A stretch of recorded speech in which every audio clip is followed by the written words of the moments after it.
Welcome to only IAS. स्वागत है आप सभी लोगों का प्रीलिम बूस्टर न्यूज डिस्कशन में। आज है 10 जून 2021। तो आइए देख लेते हैं कि ऐसे कौन से इंपॉर्टेंट आर्टिकल्स हैं जो आज हम कवर करने वाले हैं। आज के सेशन में थोड़ा डिले हो गया है बट हम इसे कंटिन्यू करते हैं। हमारा first article Srivilliputhur Megamalai tiger reserve के बारे में है। आपने पहले भी इसके बारे में सुना होगा बिकॉज ये काफ़ी लेटेस्ट है। 51st tiger reserve of India इसे डिक्लेयर किया गया है कुछ समय पहले। कॉन्टेक्स्ट ये है कि इस पूरे टाइगर रिजर्व के कोर जोन में एक सड़क जाया करती थी, काफ़ी लंबे समय से बंद थी, लेकिन अभी उसे वापस से चालू करने की बात की जा रही है। It is a kind of shock for environmental activist कि अभी तो आपने इस एरिया को प्रोटेक्ट करने के लिए टाइगर रिजर्व डिक्लेयर किया, थोड़ा और प्रोटेक्शन ग्रांट करने की कोशिश की, और अभी आप वहाँ पे ह्यूमन एक्टिविटी को बढ़ाने वाले हो। इसी बात को लेकर कई सारे इन्वायरमेंटल एक्टिविस्ट ने नेशनल टाइगर कंजर्वेशन अथॉरिटी में इस बात को लेकर कंप्लेन भी की है। बात करते हैं इस टाइगर रिजर्व के बारे में। इस टाइगर रिजर्व को तमिलनाडु के 5वें टाइगर रिजर्व के तौर पर स्टैब्लिश किया गया और इंडिया का 51st। फरवरी 2021 में इसे सेंट्रल गवर्नमेंट और तमिलनाडु की सरकार ने एक साथ टाइगर रिजर्व के तौर पर डिक्लेयर कर दिया। इसमें देखिए, एक तो है मगामलाई वाइल्ड लाइफ सेंचुरी और दूसरा है श्रीविल्लीपुथुर वाइल्ड लाइफ सेंचुरी। दोनों को इकट्ठा क्लब किया गया और टाइगर रिजर्व बना दिया गया। वेजिटेशन की बात अगर आप करें तो यहाँ पे आपको ट्रॉपिकल एवरग्रीन फॉरेस्ट मिलेंगे, सेमी एवरग्रीन फॉरेस्ट मिलेंगे, dry deciduous forest, moist mixed deciduous forest और ग्रासलैंड, ये सब मिल जाएगा। फौना की बात करें तो जो मगामलाई वाला रीजन है वहाँ पर आपको स्पॉटेड डियर, इंडियन गौर, वाइल्ड बोर्स और कई सारे और कार्निवर्स मिलेंगे। जबकि श्रीविल्लीपुथुर की बात करेंगे तो यहाँ पे grizzled giant squirrel, flying squirrel, leopard, Nilgiri tahr, jungle cat, sambar, elephants, lion tail, macaque और भी कई सारी पक्षियों की स्पीसीज भी मिल जाएंगी। श्रीविल्लीपुथुर मगामलाई टाइगर रिजर्व के अलावा, चूंकि ये 5वां है ना तमिलनाडु में, तो 4 और होंगे। जो बाकी के 4 हैं 2000 MTR, ATR, STR और KMTR। फुल फॉर्म याद रख लीजिए।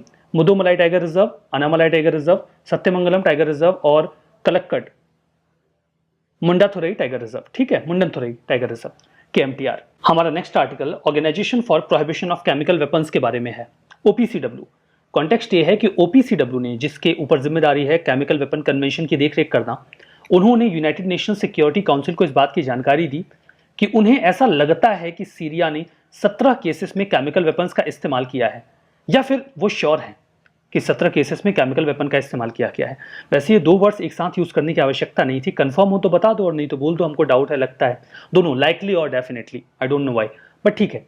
OPCW की बात करते हैं तो इंटर गवर्नमेंटल ऑर्गेनाइजेशन है जो केमिकल वेपन कन्वेंशन को इंप्लीमेंट करती है। ये कन्वेंशन की अगर हम बात करें, केमिकल वेपन कन्वेंशन की, तो ये 1997 से ही एग्जिस्टेंस में है। इसमें 193 मेंबर हैं। OPCW का ऑब्जेक्टिव ये है कि दुनिया केमिकल वेपन से फ्री होनी चाहिए और केमिकल वेपन कन्वेंशन के जो भी प्रोविजंस हैं उनको स्ट्रिक्टली इंप्लीमेंट किया जाए। OPCW इंस्पेक्शन परफॉर्म करता है जो भी सिग्नेटरी कंट्रीज हैं जिन्होंने वेरीफाई भी किया है इस कन्वेंशन को कि वो इस कन्वेंशन के प्रावधानों के साथ कंप्लाई कर रहे हैं कि नहीं। ये जो टेस्टिंग साइट्स हैं या फिर जो सस्पेक्टेड विक्टिम्स हैं, ऐसा लगता है कि इनके ऊपर कभी केमिकल वेपन अटैक हुआ होगा, वो उनसे पूछताछ कर सकते हैं, बातचीत कर सकते हैं। हेडक्वार्टर नीदरलैंड्स के हेग में है। सिग्निफिकेंस ये है कि इन्हें 2013 में नोबेल पीस प्राइज भी मिला था। अगर आप इस कन्वेंशन की बात करें, केमिकल वेपन कन्वेंशन, तो मल्टीलैटरल ट्रीटी है जो केमिकल वेपन्स को पूरी तरीके से बैन करता है और अगर किसी के पास वो है तो उसे डिस्ट्रक्ट किया जाए, खत्म कर दिया जाए। हिस्ट्री की बात करें तो इस कन्वेंशन के ऊपर निगोशिएशंस तो 1980 में ही शुरू हो गई थी जब यूनाइटेड नेशंस कॉन्फ्रेंस ऑन डिसआर्मामेंट हो रहा था। तो 1993 में इसे सिग्नेचर के लिए ओपन किया गया और 1997 में ये फोर्स में आ गया। पर्पस आपको समझ में आ गया होगा। जो भी केमिकल वेपन्स हैं उनका लार्ज स्केल पर इस्तेमाल ना हो, उसे प्रोहिबिट करना। कन्वेंशन किसी भी प्रकार के in fact development, production, stock piling सभी को ये बैन करता है। केमिकल वेपन का ट्रांसफर या फिर उसका कोई भी ऐसा प्रोडक्ट जिससे उसे बनाया जा सकता है, पूरी तरीके से रोका जाए। इस संबंध में अब अगर थोड़ी बहुत रिसर्च वगैरह चल रही है मेडिकल, फार्मास्यूटिकल या प्रोटेक्टिव पर्सपेक्टिव से, तो चलता है, लेकिन बड़े स्केल पे नहीं जिससे आप वेपन बना सकते हो। OPCW इस पूरे कन्वेंशन को इंप्लीमेंट करता है, ये जिम्मेदारी उनके ऊपर है। मेंबर्स की बात करें तो भाई कोई भी मेंबर बन सकता है, ओपन तो सबके लिए है, बट अभी तक हैं कितने, दैट इज 193। इंडिया ने 1993 में साइन किया था, तो ये 193 इसके टोटल मेंबर्स हैं और इंडिया ने 1993 में इसको साइन किया था। इजराइल ने इसको साइन तो किया है लेकिन अभी तक रेटिफाई नहीं किया है। और 3 ऐसे देश हैं जिन्होंने ना तो साइन किया है और ना ही रेटिफाई किया है। कौन कौन है? इजिप्ट है, नॉर्थ कोरिया है और साउथ सूडान है। ठीक है, ये तीनों हैं।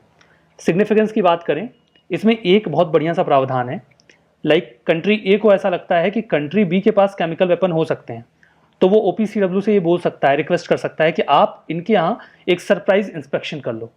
तो चैलेंज किया जाता है एक कंट्री की तरह दूसरी कंट्री में कि आप इनके यहाँ इंस्पेक्शन करो, आपको कुछ ना कुछ मिल जाएगा, हमको डाउट हो रहा है। तो क्लू मिल जाता है OPCW को और उसके बाद वो सरप्राइज इंस्पेक्शन करते हैं। अगर वो कंट्री उसका पार्ट है तो दे कैन गो देयर, ठीक है। हमारा जो नेक्स्ट आर्टिकल है वो एडुकानुमाब के बारे में है। एडुकानुमाब एक दवा है, इसे आप एडुहेल्म भी बोल सकते हैं। कंपनी बायोजेन ने इसे बनाया है। US food and drug administration यानी कि FDA के द्वारा अल्जाइमर डिसीज को ट्रीट करने के लिए अभी इस दवा को अप्रूव किया गया है, एडुकानुमाब। ऐसा देखिए 18 साल बाद हुआ है कि किसी दवा को अप्रूव किया गया हो US food and drug organisation के द्वारा अल्जाइमर डिसीज के लिए। लास्ट टाइम इसकी किसी दवा को अप्रूव किया गया था 2003 में, उसके बाद सीधा 2021 में अप्रूव किया जा रहा है। अल्जाइमर की अभी तक केवल 5 दवाएं ही हैं, जिनमें से जो लास्ट दवा थी उसे 2003 में अप्रूव किया गया था। अब दवा का मतलब ये नहीं है कि ये अल्जाइमर को पूरी तरीके से ठीक कर देते हैं, बस हाँ थोड़ा बहुत राहत दे देते हैं। बिल्कुल वैसे ही जो एडुहेल्म है वो भी कोई क्योर नहीं है, रैदर जैसे कि अल्जाइमर में जो कॉग्निटिव कैपेबिलिटी है वो डिक्लाइन करने लगती है, तो वो उसको थोड़ा स्लो कर देगा। इतना ही कर पाते हैं दवाइयाँ, बाकी अल्जाइमर का कोई इलाज नहीं है, सबको पता है। जो अल्जाइमर डिसीज़ है उसमें देखिए होता क्या है कि आप किसी बात को बार बार दोहराने लगते हैं, या कोई भी इंडिविजुअल जिसको ये प्रॉब्लम है वो चीज़ों को भूलने लगता है, उसे याद ही नहीं आता। इससे जो उसकी डेली लाइफ है उसे परफॉर्म करने में प्रॉब्लम होने लगती है। अक्सर ये एल्डरली लोगों में होता है, बट ऐसा कोई रूल नहीं है। 30 से 40 वर्ष की आयु के जो लोग हैं उनको भी ये बीमारी हो सकती है। देखिए अल्जाइमर डिसीज में होता क्या है कि जो माइंड है, ब्रेन है, वहाँ पर डेब्रिस का एक्यूमुलेशन स्टार्ट हो जाता है। अब डेब्रिस का मतलब यहाँ कूड़ा कचरा नहीं है, रेदर ये डेड सेल्स का डेब्रिस होता है। ये डेड सेल्स आते कहाँ से हैं? ब्रेन के जो न्यूरॉन्स होते हैं उनके ब्रेकडाउन की वजह से ये सेल्स डेब्रिस के फॉर्म में इकट्ठा होने लगते हैं। न्यूरॉन्स ब्रेन के नर्व सेल्स होते हैं। अब जब ये डेब्रिस इकट्ठा होता है तो इससे ब्रेन में प्लैक फॉर्मेशन स्टार्ट हो जाता है। Plaque is a kind of protein, तो प्रोटीन का फॉर्मेशन स्टार्ट होता है और इससे जो इंडिविजुअल की कॉग्निटिव एबिलिटी है वो कमजोर होने लगती है। तो जो एडुकानुमाब है वो इस तरीके से डिजाइन किया गया है कि वो एमिलॉइड बीटा एक प्रकार का प्रोटीन है जो प्लैक फॉर्मेशन को कॉज करता है, ये उसको कम कर देता है। अगर एमिलॉइड बीटा कम हो जाएगा तो प्लैक का फॉर्मेशन कम होगा, तो कॉग्निटिव एबिलिटी जो है वो उतनी तेजी से रिड्यूस नहीं होगी जितनी तेजी से रिड्यूस होती है। तो एमिलॉइड बीटा एक प्रोटीन है जो ब्रेन में प्लैक्स के फॉर्मेशन में कंट्रीब्यूट करता है। तो इस तरीके से ये जो एडुकानुमाब है ये वर्क करता है। होपफुली आपको समझ में आ गया होगा। देखिए एडुकानुमाब जो है ये डिसीज के कोर्स को अल्टर करता है, मतलब कि उसकी जो सीवियरनेस है उसे थोड़ा स्लो डाउन कर देता है। सिग्निफिकेंस ये है कि अल्जाइमर डिसीज का कोई क्योर तो है नहीं, लेकिन अगर कोई दवा उसे धीमा कर देती है, कमजोर बना देती है उस बीमारी को, तो निश्चित तौर पर यह फायदेमंद है। अल्जाइमर डिसीज के बारे में यहाँ पे कुछ इन्फॉर्मेशन है, वही है एक प्रोग्रेसिव न्यूरोलॉजिकल डिसऑर्डर है। बीमारी होती है, धीमे धीमे बढ़ती चली जाती है। ब्रेन इसमें श्रिंक होने लगता है क्योंकि ब्रेन की सेल्स मरने लगती हैं, जो बात हम पहले कर रहे थे। ये एक बहुत इंपॉर्टेंट कॉज है अल्जाइमर डिमेंशिया का, जिसमें हम अपनी कॉग्निटिव एबिलिटी यानी कि सोचने की क्षमता, बिहेवियर और सोशल स्किल जो है उसे खोने लगते हैं। इससे हम अच्छे से फंक्शन नहीं कर पाते।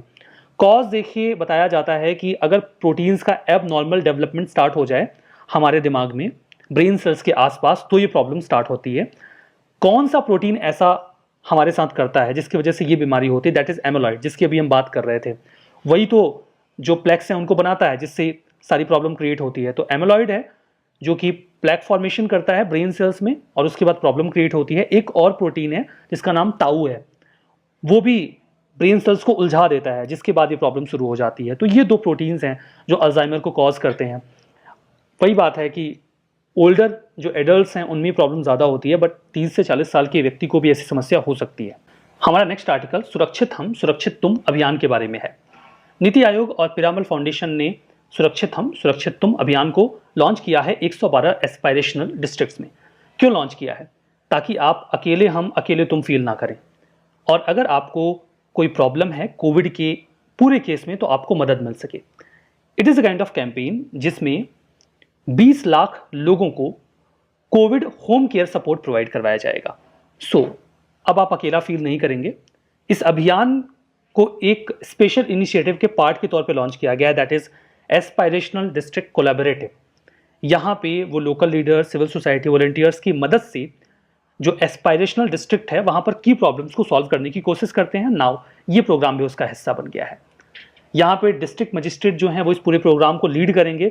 जो 1000 लोकल NGOs हैं उनको इन्वेस्ट किया जाएगा, वहाँ से 1 लाख वॉलंटियर्स को इकट्ठा किया जाएगा इस पूरे इनिशिएटिव को सही तरीके से संचालित करने के लिए। अगर आप बात करें एस्पायरेशनल डिस्ट्रिक्ट प्रोग्राम की, तो 2018 के जनवरी में शुरू किया गया था for the transformation of aspirational district programme के तौर पे, TADP के तौर पे। ऑब्जेक्टिव वही था कि जो मोस्ट अंडर डेवलप्ड डिस्ट्रिक्ट्स हैं हम उन्हें थोड़ा और आगे बढ़ाएं, एम्पावर करें। गवर्नमेंट ऑफ इंडिया के लेवल पर जो प्रोग्राम है उसे नीति आयोग देखता है। बाकी जो सभी मिनिस्ट्रीज हैं वो इस बात का ध्यान रखती हैं कि उन्होंने एस्पायरेशनल डिस्ट्रिक्ट्स के लिए क्या किया है। ठीक है, हमारा नेक्स्ट आर्टिकल कारा के बारे में है, that is central adoption resource authority. कई सारे बच्चे ऐसे हैं जिन्होंने कोविड में अपने माता पिता खो दिए। अब कई सारे NGOs ऐसे हैं या प्राइवेट इंडिविजुअल्स ऐसे हैं जो किसी भी व्यक्ति को रैंडमली उन्हें गोद दे दे रहे हैं। अब इससे प्रॉब्लम होती है ना, अगर रेगुलेशन नहीं है तो कई बार बच्चों को गोद लेकर फिर मिसयूज किया जाता है उनका। तो ऐसा कुछ ना हो या उन्हें एक्सप्लॉइट किया जाता है, ऐसे केसेस भी आते हैं। ऐसी कोई सिचुएशन ना बने, इसीलिए सुप्रीम कोर्ट ने अभी डायरेक्ट किया है स्टेट्स और यूटीज को कि ऐसे लोगों के खिलाफ, चाहे वो प्राइवेट इंडिविजुअल्स हों या फिर NGOs हों, सख्त एक्शन लिया जाए जो बिना कारा की गाइडलाइंस को फॉलो किए इलीगली जो बच्चे हैं उनको अडॉप्ट करवा दे रहे हैं, जिनके माता पिता कोविड-19 पैंडेमिक में चल बसे। जो कारा है वो एक नोडल बॉडी है जो इंडियन चिल्ड्रन के अडॉप्शन के लिए सारे रेगुलेशंस फॉलो करवाती है। कारा प्राइमरली जो ऑर्फन बच्चे हैं, एबंडन बच्चे हैं, सरेंडर्ड बच्चे हैं, उनके अडॉप्शन के लिए जो भी उनके रजिस्टर्ड एसोसिएशंस या ऑर्गेनाइजेशंस हैं, अडॉप्शन एजेंसीज हैं, उनकी मदद से ये सारी चीज़ें कंडक्ट करवाते हैं। वर्किंग की बात करें तो ये इन कंट्री और इंटर कंट्री, मतलब 2 देशों के बीच में भी जो अडॉप्शन होता है उसे भी सही तरीके से रेगुलेट करवाते हैं। हेग कन्वेंशन जो कि इंटर कंट्री अडॉप्शन के ऊपर था, जिसको गवर्नमेंट ऑफ इंडिया ने 2003 में रेटिफाई किया, उनके प्रावधानों को भी ये फॉलो करते हैं। स्टेटस की बात करें तो ऑटोनॉमस और स्टैच्यूटरी बॉडी है union women and child development ministry के तहत। देखिए अभी 2015 में एक juvenile justice care and protection of children act आया था। उसमें यह कहा गया था कि जितने भी चाइल्ड केयर इंस्टीट्यूशंस हैं उनके लिए जरूरी होगा कि वो कारा के साथ खुद को लिंक करें, तभी वो काम कर पाएंगे। 1990 में इसे बनाया गया था, ठीक है, और 2018 में कारा ने अलाउ कर दिया है कि जो लिव इन रिलेशनशिप में कपल्स रह रहे हैं वो भी बच्चे को अडॉप्ट कर सकते हैं। पहले अलाउड नहीं था। हेडक्वार्टर इसका न्यू दिल्ली में है। So that was all about कारा। ठीक है, ये आपने समझ लिया। हमारा next article QS world university ranking के बारे में है। जवाहरलाल नेहरू यूनिवर्सिटी यानी कि JNU को टॉप 1000 की लिस्ट में इस बार फॉर द फर्स्ट टाइम जगह मिली है, क्योंकि उन्होंने अपने यहाँ जो नया undergraduate engineering programme start किया था उसने इसमें कॉन्ट्रीब्यूट किया है। इसे रिलीज किया जाता है क्वाक्वेरली साइमंड्स के द्वारा, जिसे आप शॉर्ट में QS बोल सकते हैं। ब्रिटिश कंपनी है जो एनालाइज करती है दुनिया भर के हायर एजुकेशनल इंस्टीट्यूशंस को। इनका एनुअल पब्लिकेशन होता है जिसमें ये रिपोर्ट बनाते हैं, तैयार करते हैं कि कौन सा इंस्टीट्यूशन कितना बढ़िया परफॉर्म कर सकता है अपने पैरामीटर्स के अकॉर्डिंग। क्या निकल के आया? दुनिया में टॉप 5 यूनिवर्सिटीज कौन सी हैं? MIT, Massachusetts institute of technology, university of Oxford UK, Stanford university USA, Cambridge university UK और हार्वर्ड यूनिवर्सिटी USA। ये टॉप 5 में है। इंडिया का क्या सिनेरियो है? इंडिया में IIT बॉम्बे 177 रैंक पे, IIT दिल्ली 185 पे और IISc बेंगलुरु 186 रैंक पर है। मतलब जो टॉप 200 की लिस्ट है उसमें ये 3 हैं। तो JNU की रैंकिंग कहाँ है? JNU देखिए टॉप 1000 में है, टॉप 200 में नहीं। तो इनका जो रैंकिंग बैंड है वो 561 से 570 है, जहां पर JNU लाई करता है। अब यहाँ पे कुछ स्टेटमेंट है, आपको ट्रू एंड फॉल्स बताना है। कारा ministry of social justice and empowerment के तहत काम करता है। केमिकल वेपन कन्वेंशन 3 देशों ने इसे ना तो साइन किया है ना ratify, 2000 India, Pakistan and China. और तीसरा अल्जाइमर डिसीज एक प्रोग्रेसिव न्यूरोलॉजिकल डिसऑर्डर है। बताइए कौन सा स्टेटमेंट सही है, कौन सा गलत? जवाब कमेंट बॉक्स में सेशन की PDF ओनली के टेलीग्राम चैनल पे मिलेगी। अगर आपने ज्वाइन नहीं किया है तो जरूर से कर लीजिएगा, क्योंकि सारे डॉक्यूमेंट्स आपको वहीं पे मिलते हैं। आज के सेशन में बस यहीं पर रुकेंगे। बहुत बहुत धन्यवाद।